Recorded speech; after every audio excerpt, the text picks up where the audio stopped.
Hi, everybody. My name is Josue Murillo, and this is the first correlation for Bright Power Solutions. So, we're going to cover kind of the winter season for the first part of the year, what that looks like on a day to day basis, go over some of our core beliefs, and then talk about some of our incentives and kind of our game plan for the year. And we'll talk about our finance and install partners too. So, this is the winter schedule. Right now, it's a 12-week program.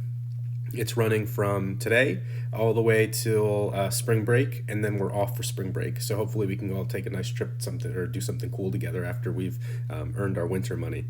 Our structure is pretty straightforward. Our correlations are going to be 10 a.m. to 11 a.m. every day, Monday through Saturday, and then Sundays off. We'll be knocking 12 to 3 p.m., and then we'll take a break from 3 to 4, and then we'll have our late session 4 to sundown. It's the winter, so it's going to be a smaller late shift, and then as the season progresses and we go into the spring and in the summer, everyone knows how it goes. We knock till sundown, so that second shift will get longer and longer as the year goes by. Our core beliefs right out of the Pablo playbook: real transparent pay. Just kidding. These are our core beliefs. So we want to establish ourselves as kind of a place for solar reps who've been previously wronged by solar companies. It's no surprise and it's not a secret. A lot of reps are not being paid right now, and it's damaging people's perspective of the industry altogether. It's something that we want to change. We want to introduce an ethical system where we can actually do fast installs and quick pay. Believe it or not, most of the time, both of them do exist, but managers just decide to take everything and not pay out reps, which costs them all of their volume. We want to create a culture that focuses on building people up and not tearing them down. I'm all for fun and games, but I think that we can really establish something unique here and kind of see where it grows. And then we're going to be selling ethical contracts with batteries in any given market, and the financer, the homeowner, the rep, and the installer are all going to be on the same page. And then obviously have some fun, right? That's the whole point, other than to make money. What you can expect moving forward. So from me, you'll get some clear communication, and that will be reciprocated back, right? And we want to be really accountable this time. So this isn't anybody's first rodeo. A lot of the people coming back are experienced reps. In order to be accountable this season, we have to keep in mind that we are growing a business. This is not a summer camp. This is not daycare, right? So we have to make sure that we are producing and making sure the whole machine is working. So the quotas, nothing crazy, but you must get a minimum of one bill per day, 5 bills a week, however you want to split it up, make you think about it to help you out. You have to get a minimum of 1 deal per week. I think that's pretty straightforward. After 1 week of not meeting either goal, you'll be placed on Bagel Watch. After 2 weeks of not meeting either goal, you'll be required to share your location. And after 3 weeks of not meeting your goal, you will be sent home. I think this is ample time. So if there are areas where you're struggling with, you have a little bit of runway to kind of correct those issues. And then if not, after 3 weeks, which I think is plenty of time to get a deal, you'll be sent home. And then we want to encourage financial discipline. So what I mean by that is we don't want to get to the end of the winter season and then people are still broke because they spent all of their money on irrelevant things that didn't help them progress, right? If we find that you are taking all of your commissions and you're going and you're spending it on erroneous things that do not matter, and you're constantly, asking for money for food, for transportation, for that sort of thing, you'll be sent home as well. I want to be super clear up front so everyone's on the same page. This isn't, me telling you what to do with your money. It's just be responsible while you're out here. The whole point of this is by the time you go home, that you have more money in your pocket than when you came in here. And we want to be growth friendly to new reps. So we want to make sure that we're treating everyone kindly with respect, and we're encouraging people to come join our team and see what we're all about. So if you like fantasy football, then this is going to be really cool. We're doing a solar fantasy. So the concept is that we split the office into 2 teams, and then everyone earns points depending on the scoring system, which I'll explain in just a second. Down here is an example. So let's pretend that this is a hypothetical team. DK is doors knocked, sets, sits, no shows, not closed, closed, cancels, and installs. Hypothetically pretend that you are that person and then see what your score would be for that particular day. This is the scoring system. I wanted to keep it simple. So for doors knocked, every door you knock is 0.05 points. So even if you have a shitty day knocking, say you knocked 100 doors and nothing happened, that does, it can happen. You still get 5 points for the day because, knocking is effort and effort takes time. Sets are 1 point. If it no shows, you lose that point. And then if it sits, it's 2 points, right? Really straightforward. A total of 3 points if you knock a door, get a set, and get a sit. And then if it no shows, -1. For closers, it's a little bit different. So you don't get any points for sits because they're probably given to you or set for you, or nonetheless. If it doesn't close, it's -2 points, and if it closes, it's 5 points. So if a closer hypothetically has 6 appointments that day, none of them close, then that closer is now at -12. And they deserve to be because they had 6 appointments and none of them closed. And then as a team, cancels are -5 and installs are +10. So if you get a close but it cancels, you +5, -5, you're back at 0, right? And then if it installs, the holy grail of everything that we're trying to do, then you get 10 points for your team, which can go a long way if you have a couple installs in a week, right? This is hypothetically what the teams will be.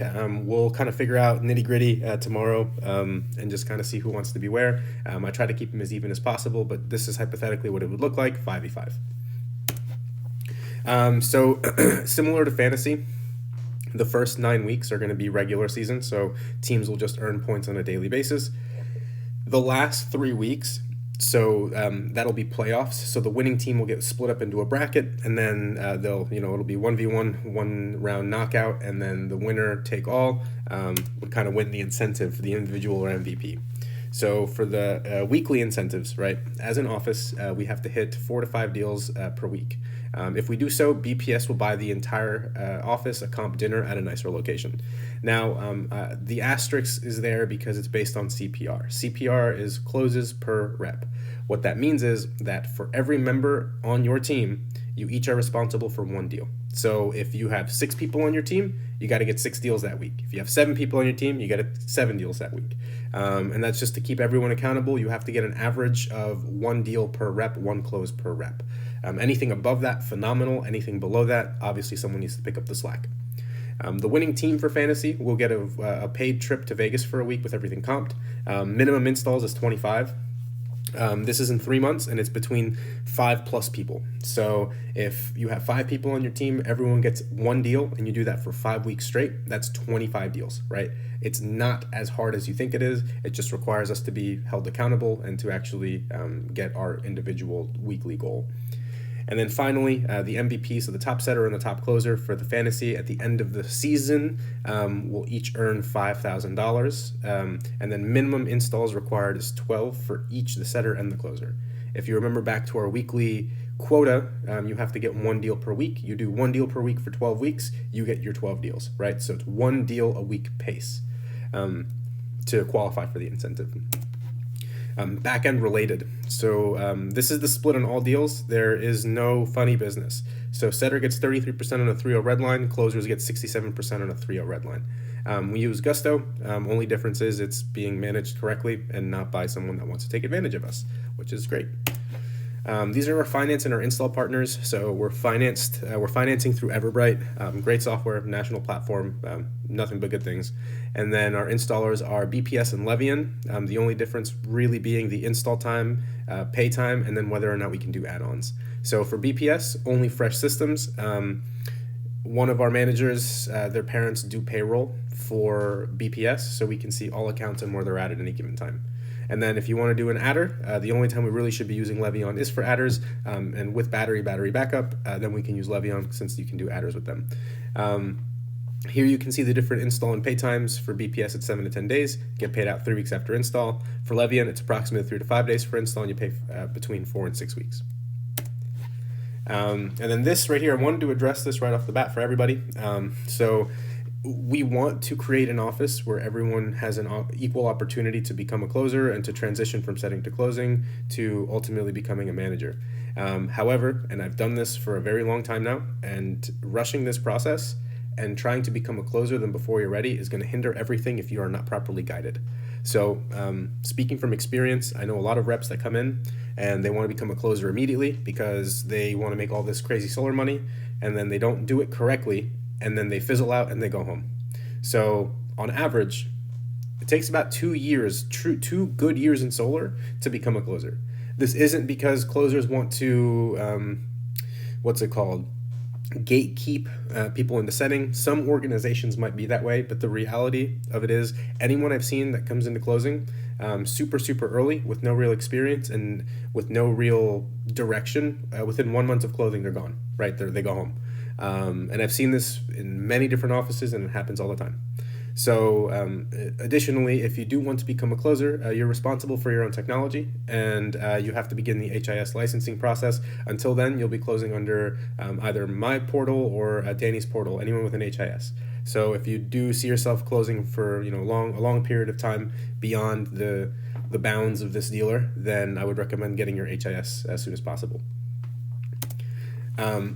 So I labeled this the quiet part, right? Because it's no secret that everyone wants to become a closer because closers get paid more. That is no surprise. That's no secret. It's nothing that should be avoided or not talked about.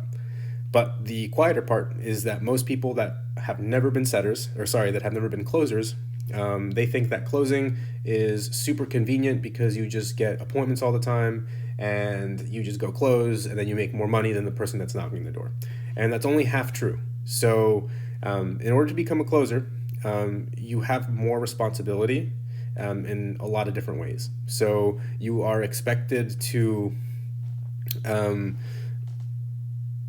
close your own appointments, you have to start recruiting your own setters, and you have to start communicating with management, aka me, to structure your overhead costs. So housing, food, transportation, logistics, right? You have to keep all of this in mind if you're actually going to become a closer. This isn't as simple as, I'm a closer now, because now you have to go self-gen, right? So now if you are rocky at closing and you're setting your deals to yourself, and then now they're not getting closed, the logical reaction is that you're going to go home, right? So keep this in mind, right? As a setter, you're only really responsible for knocking those doors. As a closer, your responsibilities will increase, and if that's something that you decide to do, then you will be held to those standards as a closer. So keep that in mind, right? Like I mentioned, though, we do want to create an office where everybody is given the opportunity to become a closer. So in order to do that, I'll be holding closer trainings every Tuesday and Thursday from 7 to 9 p.m. every week during the winter season. So if you're a brand new closer and this is something that you really want to take seriously and want to start training to become, you are required to attend all closer trainings while you are in company housing. This is for your own good. This is to avoid someone saying that they're a closer. They have no experience, but they have too much pride to get taught. So you have to be there for the whole season. Trust me, by the end of the season, you'll be much better off at closing, and you'll have a tenacious grasp on everything that is closing and doing paperwork and all of that. As a new closer, you're going to be shadowed for 3 deals. It's going to be at a rate of $400 a kilowatt, and that is standard setter pay. So essentially, you're the closer, and your shadower gets the setter commission. You'll do that 3 times. Remember, it's a shadow. So the new closer is there to just watch, critique, and then give you feedback. If you truly get lost and you're not sure what you're doing in your sit, then if the new closer takes over and then closes that deal, it is their deal, right? So there is no you sat in it, but I was the closer, and you're the setter or you are the closer. There is no gray area. We're not doing splits on however you decided to do. You're the setter or you're the closer. What I would recommend, give them the setter pay, let them shadow you and critique you. You're supposed to get better during you're supposed to be getting better to close during closer training, not in an appointment, right? The first time you close a deal shouldn't be in an appointment. It should be at training, when you're practicing and you're rehearsing and you're making sure you're straight with everything. So after 3 appointments, if you feel great and you are ready to go, then congratulations, you're a closer now. And if not, you can definitely go back to setting. However, it's going to be limited to 1 try per season. So if you are a setter, then you want to become a closer, great. If you realize that it's a lot harder than you thought it was and you go back to setting, no problem. But you are now a setter for the remainder of the season. You are not going back and forth, because the only thing that happens is that everyone's time is wasted training you for deals that are not going to get closed, which you're not going to make any money on, and then you're going to go home, so it just becomes a waste of time. So keep all of this in mind, and if all of this makes sense and you can see the value in how to become a closer the correct way, then I have no problem training you, and neither would any of the closers in the office. This season, I want to place strong emphasis on the importance of accountability. A lot of us come from offices where this is not held to a standard and people just kind of do what they want. And you have like two people making a bunch of money and then everyone else is fighting for scraps. The importance of accountability isn't that you just get your stuff done. The importance of accountability builds trust as a team. It enhances your individual performance and communication. It strengthens the relationships not only in your professional life but in your personal life. And it increases your productivity and it builds strong teams. Dealerships, internal to install, whatever you want to call it, or whatever version of solar you have in your mind. 99.9% of success in these environments come from strong offices and strong teams. I know very, very, very few lone wolves who just sell solar by themselves all the time, knock their own doors, get their own closes, they go home, they don't have any team, any type of support, and I know maybe one person ever that has done that, and he's an old man by Michael O'Donnell, right? And even him, he's always, at events and building and he's everywhere, right? So he's not even a lone wolf at all. So I don't know anybody. But it's super, super important that we're holding ourselves accountable this season. If you're coming out here for the wrong reasons, save yourself the time, save yourself the money, and do not come, right? I can't stress that enough. We are here to try and build something this season, and we have to be accountable with each other and ourselves. And then I'll leave you with this, and really, really think about it. How many times have this is the year, right? And then you get to December and you're like, damn, money's tight, right? How much money will be in your bank account by this time next year? Take some time, really think about that number. Don't just brush this off, end the video. Really think about it. How much money will be in your bank account? And then who's going to be in charge of earning and keeping that money? Right? When you make your first 100 grand and there's a vacation for 20 grand in the Bahamas, who's going to be the one to tell you to stop, really think about it, and maybe push it off till next year when you have more money that you've already had invested that can pay for that vacation residually, right? Now, in order to meet your annual goal, what does that break down monthly, right? What does that look like? If your goal is to make $250,000, you better be making at least 22 grand a month, right? If you want to make $500,000, you got to be making like 50K a month, more than that. Right? How many deals are needed to accomplish that goal? So break that down even more and then take the time to really plan out week over week, right? 2 weeks without a deal might not seem like a big deal because that third week you'll get 10 grand or whatever, but those are 2 weeks that you are now having to make up to make that money back, to meet your goal, right? And then finally, at the end of all this, thank you so much for your time. And remember that we are trying to do something different here this season, and we really, really want your support and your help. And if this is something that you can see yourself growing in and helping flower pot and sprout and grow into something very, very powerful this summer, then we're happy to have you, and we want to welcome you to BPS. Thank you very much. Have a good day.